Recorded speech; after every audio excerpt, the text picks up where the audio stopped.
আইয়ুব নবী একবার তাকায় দেখে তার জিহ্বার মধ্যে পোকা। চোখের পানি ছেড়ে কান্না করেন, হে মালিক, এতদিন পুরা শরীরের মধ্যে পোকা, জিহ্বা ভালো ছিল, তোমার নাম ডাকতাম আর জিহ্বা দিয়া জিকির করতাম, ক্ষুধা নিবারণ হয়ে যাইত। এখন আমি জিহ্বা দিয়া কেমনে তোমারে ডাকবো? ও আল্লাহ, তুমি যা মনে করো পরীক্ষা আরো করো, তবে আমারে তৌফিক দাও, আমি ধৈর্য ধারণ করে যেন চলতে পারি। এমন কান্নার আওয়াজ, এলাকার মানুষ দুর্গন্ধে এলাকা ছেড়ে চলে গেল। হঠাৎ নবী তাকায় দেখে তার অনেক বিবি, কয়েকজন বিবি পাশে দাঁড়ায় বলে, তালাক দাও, আমরাও চলে যাব। আইয়ুব নবী বলে, যাও যাও, দুনিয়াতে মনে করছিলাম সন্তানের জন্য মা আপন বাবা আপন, আমার সন্তানও নাই, বাবাও নাই, মাও নাই। একটা উপযুক্ত পুরুষের জন্য শেষ সীমানা ঠিকানা হলো তার স্ত্রী আপন। আজকে তোমরাও আমারে ছাড়িয়া যাও। আইয়ুব নবী আল্লাহর দরবারে কান্না করেন, ও দয়ার মালিক, আজকে তুমি তাকায়া দেখো আমার বিবিরা পর্যন্ত আমারে ছাড়িয়া চলিয়া যায়, সবাই আমারে ছেড়ে দিয়া যায়, তুমি আমারে ছাড়িয়া দিও না রে আল্লাহ। ও আল্লাহ, সবাই আমারে ভুলে গেল, তুমি আমারে ভুলিও না রে মালিক। আল্লাহ বলেন যে আমারে ভুলে না, আমিও তাকে ভুলবো না।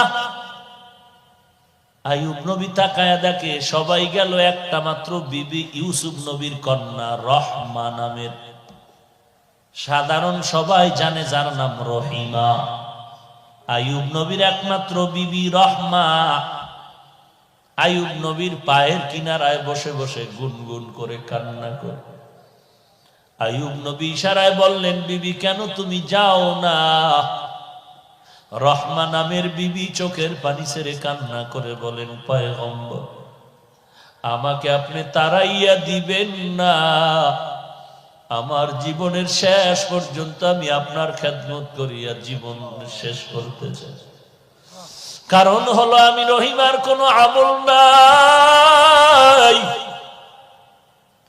কঠিন হাসরের দিন এমন এক মুহূর্ত হবে, সন্তান মা চিনবে না, মা সন্তানের পরিচয় দিবে না, আপন আপন বলতে কেউ থাকবে না।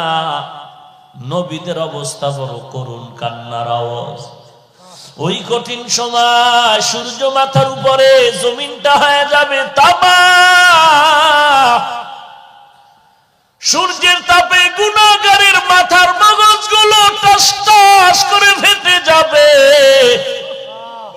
ওদিকে জাহান্নামের আওয়াজ, জাহান্নাম চিল্লায় বলবে, আল্লাহ গুনাহগার গুলো আমার ভেতরে দাও। ওই কঠিন মুসিবতের সময় যদি আল্লাহ আমাকে ডাক দেয়, রহিমা, আমার দরবারে এমন কোন আমল নিয়ে আসছো নাকি না, যাতে আমার কোন আমল যদি না পাই, আল্লাহর কাছে এতটুকু বলবো, আল্লাহ আমি তোমার একজন আদরের পয়গম্বরের স্ত্রী হয়ে আসছি। আল্লাহ হয়তো নবীর মোহাব্বতে আমি রহমাকেও নাজাতের ব্যবস্থা করে দিবে। ও পয়গম্বর, আমাকে আপনি তাড়ায়া দিবেন না। এরে পর্দার আড়ালের মা, ওই ইউসুফ নবীর কন্যা ও নারী, তুমি একজন নারী। খাজা মুঈনুদ্দিনের মা ও মা, তুমিও মা। এই চট্টগ্রামের জমিনে ঘুমন্ত শাহ আমানত তার মা ও মা, তুমিও মা। এমন একজন স্বামীর খেদমতগার হইয়া কবরে যাইতে পারলা কিনা চিন্তা করো। এমন একটা সন্তানের মা হইয়া কবরে যেতে পারলা কিনা চিন্তা করো। কিয়ামতের দিন কিসের হিসাব দিবারে মা? আল্লাহর কাছে এমন কোন আমল করছো নিজে, আমলটা দিয়া আল্লাহর কাছে নাজাতের ওসিলা পেশ করবা। এই পর্দার আড়ালের মা, আমি হাফিজুর রহমানের মা ও মা, তুমিও মা। মনটা কি চায় না একজন আলেমের মা হয়ে কবরে যাও? মনটা কি চায় না একজন কোরআনওয়ালার মা বাবা হয়ে কবরে যাও? সন্তান মা বাবার জানাজার ইমামতি করবে, কবরের কিনারায় গিয়া কোরআন তেলাওয়াত করে দোয়া করবে। এরে যুবক আল্লাহর গোলাম, তুমি স্কুলে পড়ো, কলেজে পড়ো, ভার্সিটিতে পড়ো, ডাক্তার, ডক্টর, ইঞ্জিনিয়ার হও, কিন্তু কোরআন শরীফ পড়তে তো বাধা নাই। তুমি স্কুলে পড়ো, কলেজে পড়ো, তবে কোরআন শরীফটা তুমি পার্ট টাইম একটা টাইম ঠিক করিয়ে কোরআনটা শুদ্ধ করো। এশার নামাজের পরে 1 ঘন্টা, না হয় ফজরের পরে 1 ঘন্টা ইমামরে সময় দিয়ে কোরআন শিখো। তুমি আল্লাহর কোরআন পড়ো, ইসলামের মাসআলা মাসাইল একটু অধ্যয়ন করো, আল্লাহওয়ালা উলামায়ে কেরামের সাথে সম্পর্ক রাখো। আমার সমাজের মধ্যে বহু ডাক্তার আছে, কোরআন পড়ে, ইসলামী জ্ঞানে বড় দামি আগানো। ঢাকার শহরে যাও, চট্টগ্রাম শহরে যাও, বহু ডাক্তার আছে, ইমামতির ময়দানে দাঁড় করায় দাও, পাক্কা ইমাম হয়ে আছে। কারণ ডাক্তারির পাশাপাশি বান্দা কোরআন শিখছে, ইসলামের লাইনে অনেক জ্ঞান অর্জন করেছে। মনে হয় যেন আজ ওই বান্দা আলেমের কাতারে গিয়া অনেক দামি হয়ে গেল। এরে যুবক আল্লাহর গোলাম, তোমার আমার মতো যুবক স্কুল কলেজে পড়ে 1 ওয়াক্ত নামাজ বাদ দেয় না, আছে না নাই? তুমি কেন পারবা না? বালিশে মাথা লাগা একটু চিন্তা করে ঘুমাইও। ঘুমের ঘরেও তো কত মানুষ মরিয়া যায়। তুমি যদি ঘুমের ঘরে মরে যাও, কি উপায় হবে? অন্ধকার কবরে। স্কুলে পড়ো তোমার আমার মতো যুবক, কৃষি কাজ করে, ড্রাইভারি করে, কোটি টাকার ব্যবসা করে, 1 টাকাও হারাম খায় না, নামাজ বাদ দেয় না। তুমি কেন পারবা না রে বাবা? মা ইয়ালফিযু মিন কাউলিন ইল্লা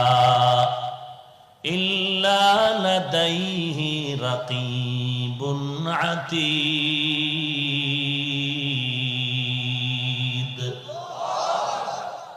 আজ কথা রেকর্ড হচ্ছে।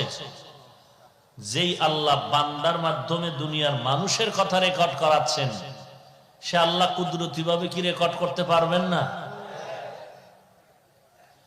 ইয়া আইয়ুহাল্লাযীনা আমানু ইসতাঈনু বিস-সাবরি ওয়াস-সালাহ ইন্নাল্লাহা মা'আস-সাবিরিন।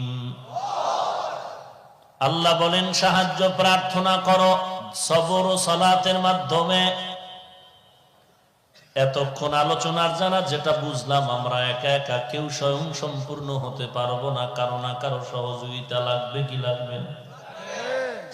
কার সহযোগিতা নিবা? সবাই আমরা একমত হয়ে গেলাম সহযোগিতা লাগবেই, না হয় চলার উপায় নাই। বরং যে যত বড় বড় লোক, তার সহযোগিতা তত বেশি দরকার। তবে সহযোগিতা তুমি যদি চাও, এমন একজন থেকে সাহায্য তোমার নিতে হবে যার মধ্যে 3টা দুর্বলতা নাই। কয়টা? 1 নম্বরে যার কোনো অভাব নাই, 2 নম্বরে যার পিছুটান নাই, 3 নম্বর যার কোনো স্বার্থ নাই। এমন একজন ব্যক্তির থেকে চাইলেই তুমি পেয়ে যাবে, দেরি হবে না। এবার তালাশ করো সারা দুনিয়ার মধ্যে পিছুটানওয়ালা আছে কিনা, এমন একজন খুঁজে বের করো। তন্ন তন্ন করে যদি তদন্ত করা হয়, এমন একজন লোক জমিনের মধ্যে পাওয়া যাবে না যার পিছু টান নাই। নিজের ছেলে মেয়ে, স্ত্রী, পরিবার, মা বাবা, ভাই বোন, আত্মীয় স্বজন সবাই আমাকে পেছনে টানে, মা বলে দাও, বাবা বলে দাও, মা বলে দাও, স্ত্রী বলে দাও, সন্তান বলে আমার এটা লাগবে সেটা লাগবে দাও, আমার বন্ধু আমার আত্মীয় স্বজন বলে রে কিছু দাও।